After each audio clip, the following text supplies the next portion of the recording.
Let's face it, we're all a little nosy, so this episode is about exposing exactly how it is that I live full-time in my 4x4. All the logistics, all the little details. Let's get into it. I have just driven up and down the coast looking for the best spot to stay at Bay of Fires. I stayed a couple of days ago because my friends recommended to stay in this one spot. And I was like, there's got to be some other places that are more beautiful. There weren't. So I am coming back and I'm hoping that my ideal spot that I parked in the other day is going to be free, and considering the Easter holidays are now over, oh my gosh! The whole place is empty except for one car. We are on, baby! Yes!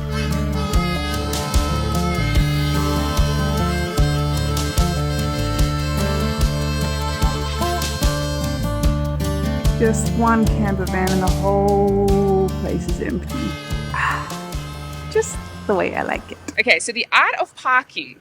You try to get it as level as you possibly can. And then I bring out this little very advanced piece of technology to just check if I am as level as possible. The most important is to make sure that sideways it's quite level, and up and down, as long as my head when I'm sleeping is up higher than my legs, that's not too bad. So let's check how I did. Yes. And then of course I want to make sure that the back of the car has sufficient space so I can, of course, cook properly. I'm gonna say that's sufficient, guys. Home for the night. Besides friends' recommendation, another way I find home sweet home is just by driving. I might just drive and find a random spot on the road whenever I get tired, or I look at maps and I just try to find places that might look like the end of the road with hopefully nothing around. Naturally, every single day on the road is very, very different. Today is more of a stationary day. I've actually woke up at 5 a.m. because of daylight savings, and I've already driven around, had a look at different things. I'm waiting for a package from St. Helens, which is just down the road. So I have a day to just catch up on some editing, read, prepare for the upcoming videos, edit. It's a bit of a rare day, but let's get ourselves set up for that kind of a day. So as you can see, this area doesn't really have any reception. So get my Starlink set up. Some of you might be asking, do I set up the Starlink every single time? And the answer is yes for now, because I'm waiting for a component to go with the mount that I've ordered. I just forgot to order one little part, so I can't put it on the roof full time.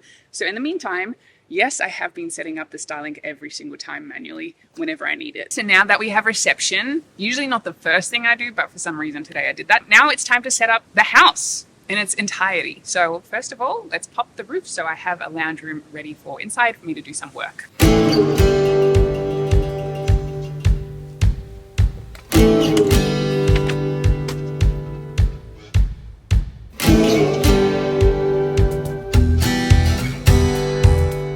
This is frankly where it looks pretty scary. There is so much stuff just everywhere, right? And I won't lie, 3-4 years ago, I was waiting for my Troopy to arrive, and there was a couple that also had the same Troopy that I had ordered, and they already got it decked out. And I was just asking what it was like, and then they showed me the inside. It was so messy. And in that moment, I remember my dream just kind of getting crushed. I was like, I can't do that. I can't live in something like that. There's no way. I love when I'm even traveling, you know, my little spaces that I have. My van, for example, is always very tidy as much as I possibly can, but everything's got its designated space, but there's always a place to sit down. And so when I saw this Troopy, I was like, I think I've made the wrong choice. However, this is where it gets cool, because during the day when you're not really using the back, it looks like a disaster until this bedding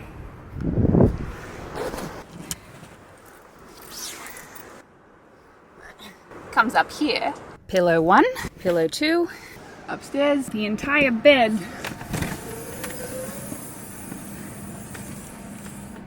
moves up.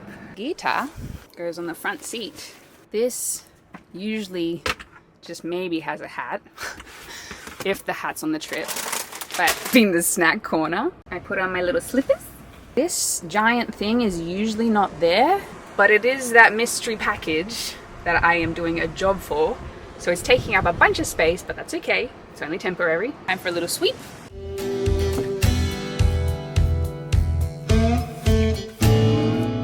And because we're stationary basically all day today, and I'll be using quite a lot of resources, I'm gonna set up the solar blanket almost first thing to ensure that I am recharging whilst hanging out here.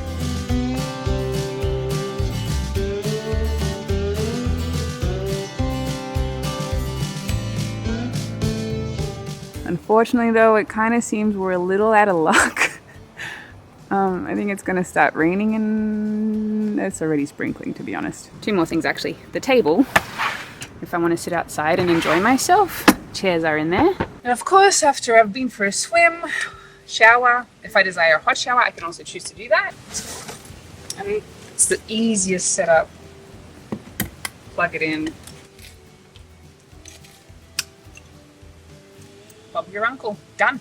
And naturally, you guys have seen, I have my kitchen, bench, top, my induction stove. And so this is what it actually looks like inside. I have a very comfortable long couch that I get to relax on during the day. I've got my workspace, which you'll see me using shortly, just here. And if I want to have a lay down, I go upstairs. If I need to cook, it's always ready to go. Music, pumping, coffee machine. There's nothing missing. Oh, and of course, freezer and fridge, enormous. So empty. I have so much more space. And the food lasts maybe about 10 days, everything that I have in here, and there's another level on the bottom, so pretty cushy.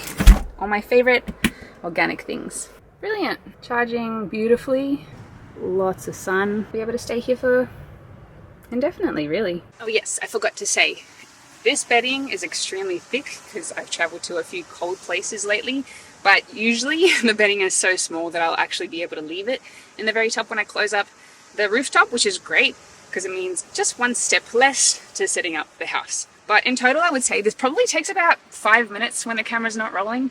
It's so automatic now, second nature. It's fun, it's exciting, every place is new. I mean, my view every single day is different, which is really, really nice. Super comfortable. There's actually not a single thing that's missing. Not a single thing. I don't miss anything. I have a wardrobe, I have nice clothes if I want to wear some nice clothes. In such a small space, it makes you really question why we need such big spaces to live in. And I genuinely think this is the luxury necessities, like hot water, internet, everything. This is not even camping, to be honest. It's very upmarket. I have a couch. But yeah, all in all, a little bit of luxury and routine and all your favorite things and outdoors is the perfect combo in my eyes. So I'm actually not much of a breakfast person. So it is midday, but we're having eggs on toast now for lunch. Breakfast. Eggs on toast, pickle, and a couple of slices with honey a little later on.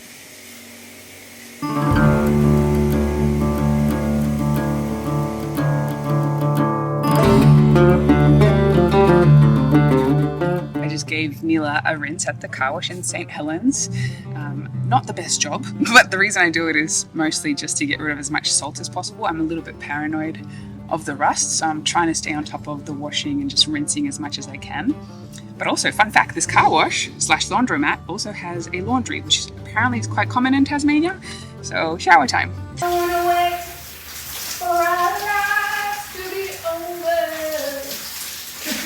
All right, it's time to fill up the water now, and some places are really accommodating and they provide water like this.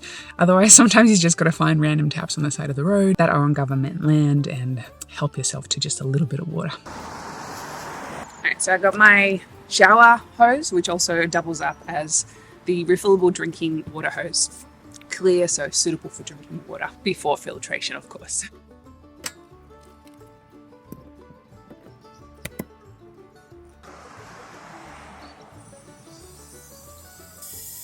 And that is how I know we are full in that tank, because it's overflowing. So I actually have 2 tanks and it totals 90 liters of water, which is so much water. It lasts for ages. Showers, cooking, cleaning, anything you really need. So when I find places that are so freely giving of the water, I definitely make the use of it because I don't have to top up for weeks and weeks. It lasts for ages. Now to do the same thing for the other tank. Firstly, this valve, I just got to open it up. Now that one's full. And we are now full. Excellent. And that's it. That's how you get free water. Yeah.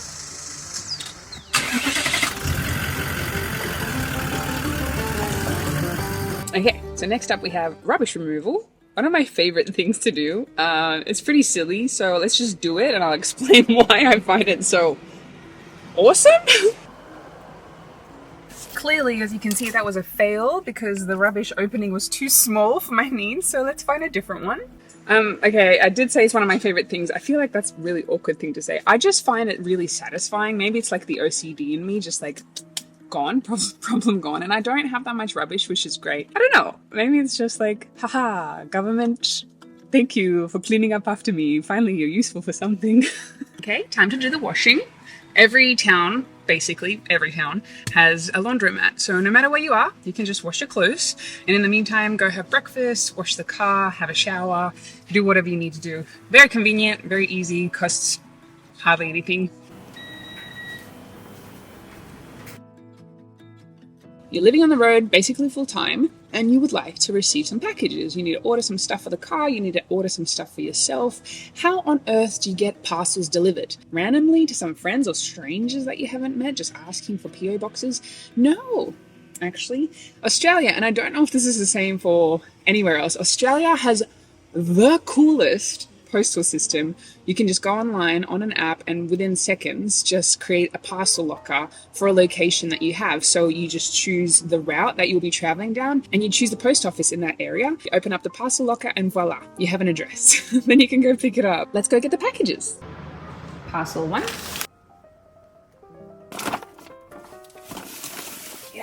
Show me the money. This is probably the most common question. If you haven't seen this video yet, this is the one to watch and it will answer all the questions around finances that you might have. As for the cost of traveling full-time on the road, well, how long is a piece of string? It depends on every single person and how they're traveling. Of course, with my Troopy, it is a little bit more flashy. So I have slightly higher maintenance costs, I would say, but only because I put extra care into her. At the moment, fuel prices, so it is a bit more expensive on that front, but I am in the end that person that says that travel is actually cheaper than living in one spot. First of all, you can travel as frugal as you need to and make your money stretch. It just depends how good you are with money. And secondly, living in one spot, you end up eating out so much and going and buying so many clothes to keep up with the Joneses and furnishing your house, and the costs just add up and up and up and up, and you're just living to survive. Whereas this, you only spend on the necessity. Nature becomes your entertainment. Looking at the views is your entertainment. Reading around nature is your entertainment. I find travel, and I always have found travel cheaper than living in one spot. Come at me if you want, but that's how I see it. Making friends on the road. Some people might think that this is actually quite difficult and it looks lonely because a lot of the clips that you see of me, oftentimes I'm not traveling with anyone. And so there's two thought processes to this. Number one, some people really need to be around people all the time. And then there's somebody like me that enjoys tapping into social situations, but also really enjoys time to myself. However, when you are on the road, it is so easy to make friends. If you pull up to more busier campgrounds, you can make friends instantly by just going over and saying hi. There's a camaraderie of people that are traveling on the road, whether they are doing it full-time, part-time. Then there's an added layer. If you own a Troopy like this one, you become instant best friends with those people because it's a certain type of person that has this type of car. And sure, sometimes you might get lucky and you end up traveling with those people for 2 days, 2 weeks, 2 months, 1 month. Sometimes for a little while, you might not find that click of a person that you want to spend that much time with. So I would say that this lifestyle, if you are going to do it full-time by yourself, you do have to be okay being by yourself. There is a difference between being lonely and being alone, and I love being alone. So I think that is it. Now you have an overview of how to actually live on the road full time. If there is anything else I've missed, please do let me know in the comments below, just because this life has just become so normal and second nature to me that I don't know if there is other questions that you might be having. And I don't want to leave a mystery, so do let me know and I might be able to answer your questions in the near videos. Thank you so much for watching and I'll see you in the next one. Ad time, Wes Anderson style. Let's talk about building things, not sheds, not fences, websites. Squarespace is a magnificent tool for business owners and artists like myself to create a beautiful online presence that actually gets results. Squarespace has a thing called design intelligence, combining 2 decades of industry-leading design expertise with cutting-edge AI technology to unlock your strongest creative potential. Design intelligence empowers anyone to build a beautiful, more personalized website tailored to their unique needs and craft a bespoke digital identity to use across one's entire online presence. It's so fun and easy to use, which, if you've ever tried tried to design a website from scratch, you'll know this is no small miracle. Squarespace Payments is the easiest way to manage your payments in one place. With Squarespace, onboarding is fast and simple. Get started with just a few clicks and start receiving payments right away. Plus, give your customers more ways to pay with popular methods like these ones. There's a lot. Sell content. Squarespace makes it easy to sell access to content on your website like online courses, blogs, videos, and memberships. Add recurring revenue by gating your content behind the paywall. Simply set the price and choose whether to charge a one-time fee or a subscription for access. Basically, if you're building something creative, weird, symmetrical, unhinged, Squarespace makes the digital side feel calm, and I respect that. Go to squarespace.com to check it out, and when you're ready to launch, go to squarespace.com/Sorelle to get 10% off your first website or domain.